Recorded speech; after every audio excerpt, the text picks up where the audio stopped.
These 5 African leaders have seen their populace rise up against them in the past few months.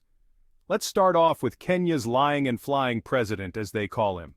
He got elected on the popular vote just 2 years back, but now, all citizenry are up in arms after he started creating contrarian initiatives to his election pledges, not to mention his dalliance with the West, which has seen him initiate their economic policies to the detriment of the citizenry.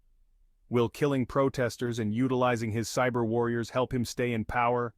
Next, let's go to another first-termer, Bola Tinubu, Nigerian president.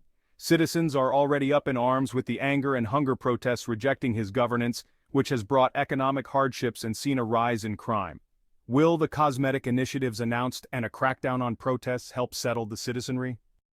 Third, let's talk of Kais Saied, who has decided it's him or no one else for president in the upcoming elections in Tunisia. Citizens are up in arms about him disqualifying opponents, rewriting the constitution to give himself more power, racially charged crackdowns on black migrants, and starting conspiracy theories so as not to provide services to the people.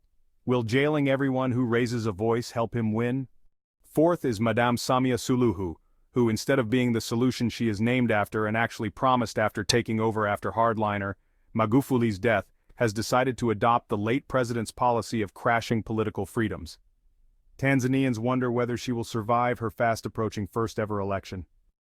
Staying in East Africa, let's talk about President for Life Yoweri Kaguta Museveni, going on to his 39th year in power and still willing to go for election soon.